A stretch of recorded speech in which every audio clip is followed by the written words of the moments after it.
गया में नीतीश और मोदी पर जमकर बरसे पूर्व केंद्रीय मंत्री तारिक अनवर। पूर्व केंद्रीय मंत्री ने कहा, अब नीतीश करेगी जनता। टेकारी राज इंटर स्कूल में पार्टी के आयोजित संकल्प सभा सम्मेलन समारोह में पहुंचे थे तारिक अनवर। गया में पूर्व केंद्रीय मंत्री सह कांग्रेस के वरिष्ठ नेता तारिक अनवर ने भाजपा और जदयू पर जमकर कटाक्ष किया है।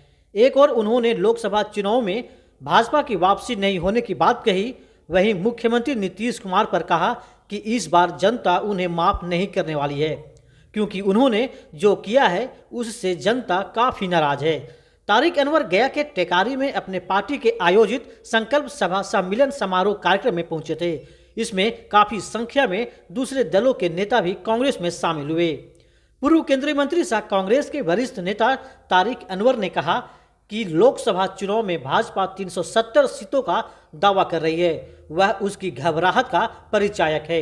भाजपा कार्यकर्ताओं का मनोबल ऊपर रखने के लिए ऐसा कर भ्रमित कर रही है। यह स्पष्ट है कि तीसरी बार भाजपा सत्ता में नहीं आ रही है। तारिक अनवर ने कहा कि भाजपा से लोग उब चुके हैं, मोदी की तानाशाही से लोग परेशान है, सरकारी संस्थानों का दुरुपयोग हो रहा है। लोग समझ रहे हैं कि अब कांग्रेस ही ऐसा विकल्प है जिससे समाज के सभी वर्गों का विकास संभव है। केंद्र में तीसरी बार भाजपा की सरकार नहीं बनने जा रही है। वहीं मुख्यमंत्री नीतीश कुमार पर भी कटाक्ष किया है। उन्होंने कहा कि अभी तक मंत्रिमंडल का विस्तार नहीं हुआ है। इसका कारण यह है कि मंत्रिमंडल में जगह चाहने वाले ज़्यादा हैं, इसलिए विस्तार नहीं हो रहा है। इस बार जो नीतीश ने किया है उसके लिए जनता उन्हें कभी माफ नहीं करेगी। वहीं पूर्व केंद्रीय मंत्री सह कांग्रेस नेता तारिक अनवर ने कहा कि मिलन समारोह में सैकड़ों लोग आज कांग्रेस पार्टी में शामिल हुए हैं। यह स्पष्ट है कि लोग अब अपना विकल्प कांग्रेस के रूप में दिख रहे हैं। वहीं 3 मार्च को पटना में राजद की रैली पर कहा कि इस रैली को सफल बनाना है। 3 मार्च को पटना में होने वाली राजद की रैली में इंडिया गठबंधन के नेता भी शामिल होंगे। कहा कि कांग्रेस के राष्ट्रीय अध्यक्ष मल्लिका अर्जुन खड़गे, राहुल गांधी और एवं वामपंथी नेता भी शामिल होने की संभावना है।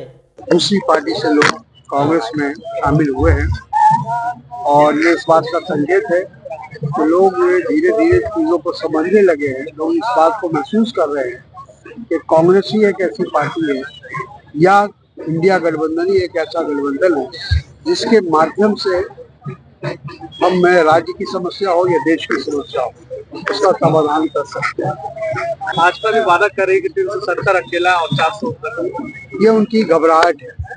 वो अपने कार्यकर्ताओं का मनोबल ऊंचा करने के लिए इस तरह की बात कर रहे हैं। उनको पता है असलियत, नहीं तो ये जानते हैं कि 370 नहीं आने वाला, 400 से ऊपर नहीं आने वाला। लेकिन वो सिर्फ इसलिए एक तो लोगों को भ्रमित किया जा सके, देश को भ्रमित किया जा सके कि हम तीसरी बार सत्ता में आ रहे हैं। तो भारतीय जनता पार्टी का ये जो इस तरह का रवैया है ये वो हमेशा रहा है। तमाम जो संस्थाएं हैं, सरकारी संस्थाएं, उनका दुरुपयोग कर रहे हैं। उससे भी आमतौर पर लोग नाराज हैं। खासकर बुद्धिजीवी वर्ग बहुत दुखी है कि वो सत्ता का दुरुपयोग कर रहे हैं। 3 तारीख का जो रैली है वो इंडिया गठबंधन की रैली है और उसमें सभी इंडिया गठबंधन के नेता उसमें शामिल होंगे। उसमें हमारे राष्ट्रीय अध्यक्ष खड़गे जी की भी आने की उम्मीद है, राहुल जी की भी आने की उम्मीद है, लालू जी और तेजस्वी जी तो रहेंगे ही और वामपंथी मोर्चा के भी तमाम नेता उसमें शामिल होंगे। वही संकल्प सभा सम्मेलन समारोह कार्यक्रम के संयोजक टेकारी के मुख्य पार्षद अजहर इमाम ने कहा कि देश के नौजवानों का भविष्य आज अंधकार में है। ईडी के नाम पर लोगों को डराया जा रहा है। गायक कलाकार ओम प्रकाश अकेला ने अपने गानों से लोगों को मनोरंजन किया। वहीं इस दौरान भारी संख्या में शहरवासी शामिल हुए, जहां उनका भव्य तरीके से स्वागत किया।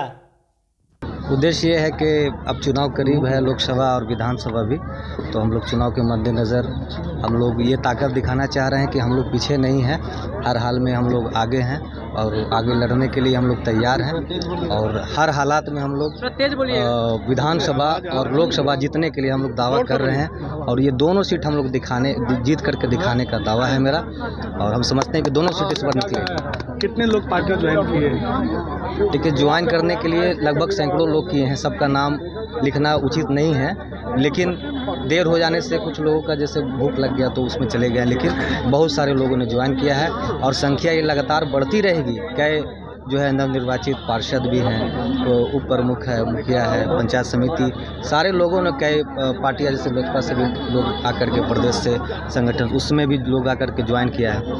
कई लोगों ने ज्वाइन किया और धीरे धीरे संख्या बढ़ती जाएगी। और मेरा दावा लगातार है कि टिकारी विधानसभा और लोकसभा औरंगाबाद इस बार हम लोग जिताने के लिए पूरी प्रयास हैं। और कहते हैं ना कि जब तक तोड़ेंगे नहीं, जब तक छोड़ेंगे नहीं तब तक, जब तक तोड़ेंगे नहीं तब तक छोड़ेंगे नहीं। वो चीज़ है कि हम लोग किसी भी परिस्थिति में हम लोग छोड़ने वाले नहीं, हम लोग जीत दिला कर ही दम लेंगे। टिकारी से क्या चुनाव लड़ने वाला क्या विधानसभा? देखिए ये तो पार्टी तय करेगी, लेकिन हम लोग प्रयास में है कि जो भी उम्मीदवार आएगी, चाहे लोकसभा हो चाहे विधानसभा हो, हम लोग जिताने का काम करेंगे।